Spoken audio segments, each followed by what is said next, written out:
Elvira Farisa dari Prodi Pendidikan Ekonomi Universitas Sultan Syarif Qasim II. Dan pada kesempatan hari ini, saya akan menjelaskan tentang mata kuliah pengantar ilmu ekonomi. Menjelaskan tentang peran ilmu dan teori ekonomi bagi pendidikan dan guru ekonomi. Yang kedua, saya akan menjelaskan tentang guru ekonomi sebagai pelaku dalam kegiatan ekonomi. Oke, saya akan memaparkan PowerPoint yang akan membantu kita untuk menjelaskan tentang materi tersebut.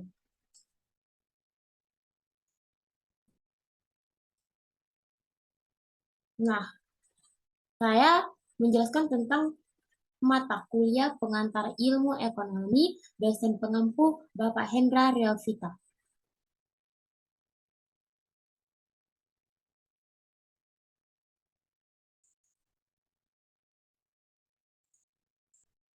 Pertama, peran ilmu dan teori ekonomi itu. Itu merupakan sebuah kegiatan ekonomi. Kegiatan ekonomi itu bisa disebut dengan kegiatan ekonomi dapat diartikan sebagai sebuah tindakan seseorang dalam mencapai tujuan ekonominya yang dilatar belakangi oleh motif dan didasari oleh prinsip-prinsip ekonomi.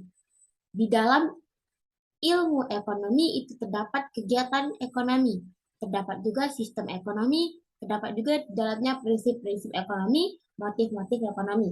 Dan di dalam kegiatan ekonomi itu tentu adanya motif seseorang tersebut untuk melakukan sebuah tindakan ekonomi.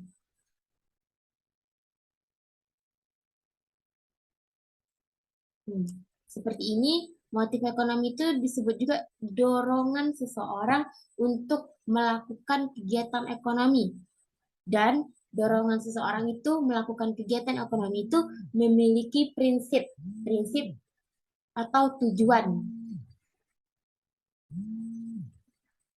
Selanjutnya ada bentuk kegiatan ekonomi. Yang pertama, di dalam kegiatan ekonomi itu terdapat yang pertama produksi, distribusi, dan konsumsi. Tiga hal itu sering kita temukan pada kegiatan ekonomi, seperti di dalam pasar. Pasar itu terdapat di situ kita jumpai yang memproduksi dan distribusi konsumsi. Konsumsi itu bisa seperti kita berbelanja tahu, berbelanja pakaian di pasar-pasar. Itu disebut juga dengan konsumsi atau konsumen. Kemudian, pada slide berikutnya, peran kegiatan ekonomi terhadap pendidikan ekonomi atau disebut dengan peran ilmu ekonomi bagi pendidikan. Peran kegiatan ekonomi sangatlah penting bagi pendidikan Indonesia karena para pengajar akan sangat membutuhkan pemahaman terkait kegiatan ekonomi. Nah, itu seperti contohnya guru tadi. Guru pendidikan ekonomi itu sangat butuh ilmu dan teori-teori untuk menyampaikannya kepada pelajar atau mahasiswa-mahasiswanya. Sehingga ketika seorang guru sudah memiliki ilmu yang tetap, ilmu yang bagus, maka ia akan membantu untuk meningkatkan sumber daya manusia. Dan itu peningkatan sumber daya manusia yang berkualitas sangat berpengaruh pada sistem ekonomi kita. Dapat dilihat pada slide PPT ini, ekonomi dan kegiatan ekonomi tidak bisa terpisahkan dari pendidikan karena dengan bagusnya sistem ekonomi negara akan dengan mudah untuk terpenuhi fasilitas pendidikan. Seperti yang kita lihat, banyaknya sekolah-sekolah di luar sana, di daerah-daerah terpencil, minimnya fasilitas pendidikan. Nah, sistem ekonomi baik dan buruknya juga berpengaruh pada pendidikan guru.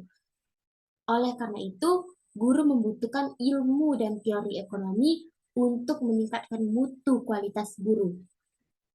Pendidikan ekonomi sehingga terciptanya sumber daya manusia yang berkualitas. Oke, kita lihat slide PPT berikutnya. Peran ilmu dan teori ekonomi bagi guru pendidikan ekonomi. Mengapa demikian? Mengapa peran ilmu dan teori ekonomi itu sangat dibutuhkan oleh guru pendidikan ekonomi? karena guru merupakan pendidik yang mendidik manusia agar memiliki ilmu. Namun di sebalik itu, seperti yang saya jelaskan tadi, guru membutuhkan ilmu dan teori agar ilmu yang disampaikan dapat dikuasai oleh manusia dan atau mahasiswa-mahasiswa dan pelajar lainnya, sehingga dapat melahirkan sumber daya manusia yang berkualitas, akan mempengaruhi sistem kemajuan ekonomi di suatu negara. Seperti pada Indonesia saat ini, menganut banyaknya sistem ekonomi seperti kapitalis, sosialis, ekonomi campuran, dan pada dulu ekonomi klasik juga disebut seperti sistem ekonomi tradisional.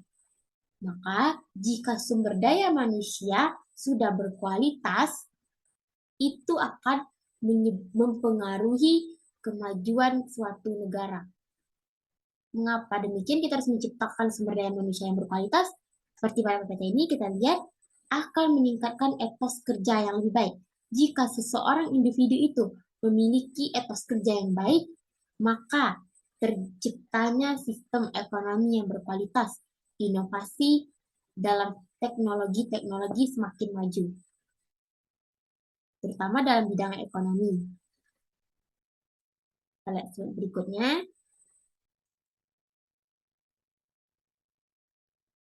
Peran guru sebagai pelaku ekonomi. Peran guru itu sebagai pelaku ekonomi itu sangatlah kuat. Seperti pada slide ini, guru merupakan investor bagi pendidikan ekonomi untuk menciptakan sumber daya berkualitas. Seperti yang saya bilang tadi, guru merupakan investor menyalurkan ilmu dan teori ekonomi kepada kepada pendidiknya, kepada mahasiswanya. Sehingga jika ilmu dan teori ekonomi yang disampaikan oleh guru tersebut sangat bagus dan berkualitas, akan mempengaruhi terciptanya sumber daya manusia yang berkualitas. Yang kedua, guru sebagai produksi jasa pada kegiatan ekonomi. Mengapa disebut guru sebagai produksi jasa?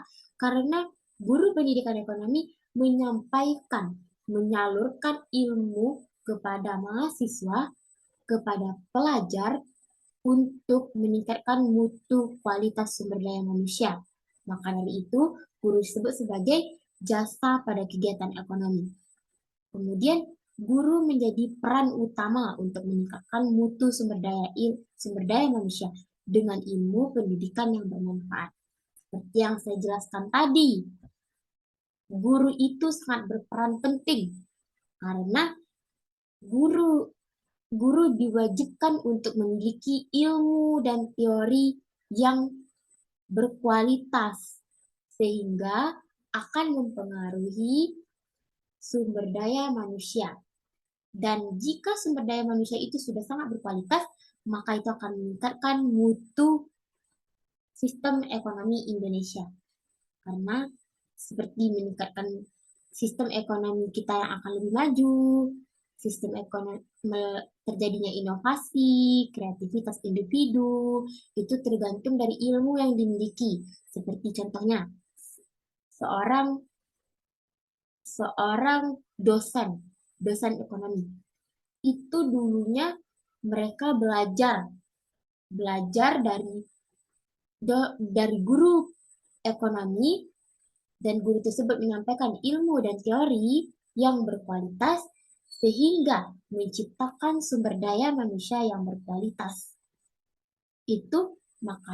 Oleh sebab itu, maka butuhnya peran guru pendidikan ekonomi terhadap kegiatan ekonomi. Motif guru sebagai pelaku ekonomi. Guru sebagai pelaku ekonomi disebut juga sebagai pelaku ekonomi jasa karena guru menyampaikan teori-teori dan ilmunya. Tentu guru tersebut memiliki motif, yaitu dapat dilihat pada slide PPT ini, motif personal. Motif ekonomi personal merupakan motif ekonomi yang didasari oleh dorongan dalam diri seseorang atau individu yang bertujuan untuk memperbaiki tingkat ekonomi maupun memenuhi kesejahteraan. Nah, motif ekonomi personal ini merupakan motif yang didasari dari dorongan dari dalam diri seseorang kepada individu lainnya yang bertujuan meningkatkan ekonomi. Terus pada slide berikutnya motif profit. Motif ekonomi. Jenis ini merupakan motif ekonomi yang didasari oleh dorongan memperoleh keuntungan dari suatu usaha dan tindakan ekonomi. Seperti dosen pendidikan ekonomi. Itu merupakan pelaku ekonomi yang sangat berperan pada sistem ekonomi. Karena dosen pendidikan ekonomi, dosen ilmu ekonomi, yang menyampaikan teori-teori sehingga menciptakan sumber daya manusia yang berkualitas. Nah, guru pendidikan ekonomi tentu akan mendapatkan keuntungan atau gaji jika ia bekerja pada suatu sekolah, universitas, dan lainnya. Itu yang disebut dengan motif profit. Kedua, motif kekuasaan. Ketiga, motif kekuasaan. Motif ekonomi jenis ini mendorong individu atau suatu kelompok tertentu untuk melakukan tindakan ekonomi demi mendapatkan kekuasaan tersebut. Maka apa disebut dengan mendapatkan kekuasaan? Karena seperti pada ruang belajar pendidikan ekonomi, kita memiliki dosen ekonomi, dan dosen tersebut memiliki kekuasaan dalam menyampaikan materi, dalam menyampaikan teori, dalam menyampaikan ilmu. Guru memiliki kekuasaan untuk menyalurkan ilmu kepada individu-individu. Guru ekonomi memiliki kekuasaan yang lebih atas mahasiswa, atas pelajarnya. Seperti guru itu menyampaikan ilmunya, sehingga dengan tersampaikannya ilmu, guru pendidikan ekonomi bisa menciptakan mutu sumber daya manusia yang berkualitas. Selanjutnya, motif organisasional. Motif organisasional adalah motif ekonomi yang berbentuk secara konsensus dalam suatu organisasi tertentu seperti perusahaan. Setiap perusahaan atau organisasi dalam bentuk lain memiliki tujuan ekonomi tersendiri dan mencapainya memerlukan tindakan ekonomi yang selaras. Nah, dalam universitas adanya dosen-dosen ekonomi, dosen pendidikan ekonomi, dosen akuntansi, dosen manajemen. Itu memiliki tujuan yang selaras untuk menciptakan individu-individu yang berkualitas atau disebut dengan sumber daya manusia yang berkualitas. Karena dengan seseorang memiliki individu, dengan individu itu memiliki ilmu yang berkualitas, teori-teori yang berkualitas, sehingga individu itu mampu mengembangkannya pada kehidupan sehari-harinya. Seperti seorang pelajar mampu menciptakan teknologi. Itu sangat berpengaruh kepada sistem ekonomi, terutama kegiatan ekonomi kita. Seperti pada Indonesia saat sekarang, itu banyaknya perusahaan-perusahaan yang semakin berkembang. Itu disebabkan karena adanya sumber daya manusia yang berkualitas, orang-orang yang berpendidikan, sehingga ia mampu berkreasi, berinovasi untuk menciptakan karya-karya. Oke. Itu saja yang dapat saya sampaikan.